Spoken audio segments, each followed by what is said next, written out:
Samadin Media Channel.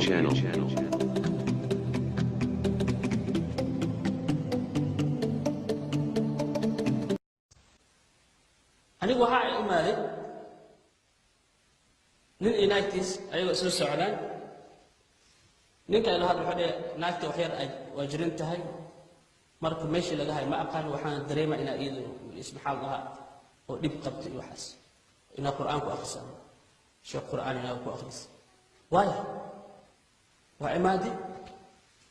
anu quraan ku aqrino jiniga hadal jini waxa dhahay waan ka baxaa naagtan laakiin shuruuda ugu baxaa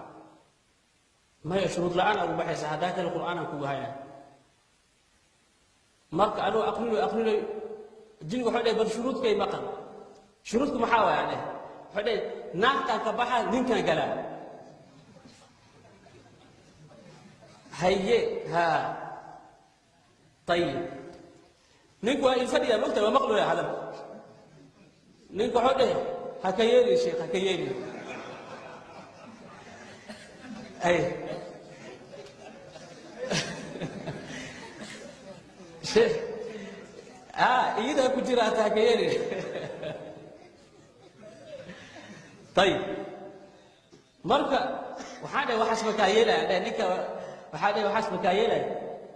سنه وبحث هذاك القران كو هنا انا القران اقرنه sababkii adiga ninku galay ma taqaana maya ninka salaad ma budukanayo oo dhahay jiliga dhahoya ninka salaad ma budukanayo haye ha ninku ay fadhiya mugtawe sheekh wuxuu beentiisa wallahi waa dukanaa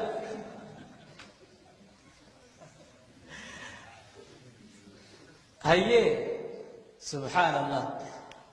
barka hada jiliga oo sheey barka hada هذا أنت سازاي مرك أصلا نيكو حاول بلود وأكون مغلا إنه بلود وحس وكو استعماله وأكون مغلا مرك هذا يجي له هذا كبح بري أكتس فليسو هذا أردت منك صلاة الجكري يا قل ها